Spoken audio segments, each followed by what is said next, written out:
ዛሬ ደግሞ አንድ ሰው የደም ግፊት መድኃኒት ከጀመረ በኋላ በየምን ያክል ጊዜው ክትትል ማድረግ አለበት የሚለውን የምንወያይ ይሆናል።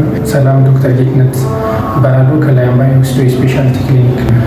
አዲስ ጀማሪ ከሆነ ቢያንስ በ2 ወር ውስጥ ከሐኪሙ ጋር መቅረብ አለበት። ይህም 2 ጥቅም አለው። አንደኛ ያስጀመርነው መድኃኒት በምን ያክል ደረጃ ግፊቱን አውርዶታል፣ ትሪትመንት ጎላችንን አቺቭ አድርገናል ወይ የሚለውን ለማወቅ ይጠቅመናል። ሁለተኛ ደግሞ መድኃኒቶች የራሳቸው የቻለ የጎንዮሽ ጉዳት ስላላቸው በታካሚያችን ላይ ምን ያክል ጉዳት አድርሰዋል የሚለውን ለማወቅ ይጠቅማል። ነገር ግን እንደ አስፈላጊነቱ ግፊት ያለበት ሰው የተለያዩ የጎንዮሽ ተጓዳኝ በሽታዎች ካሉት እንደ አስፈላጊነቱ በሳምንት ወይም በ2 ሳምንት ሊቀጠር ይችላል።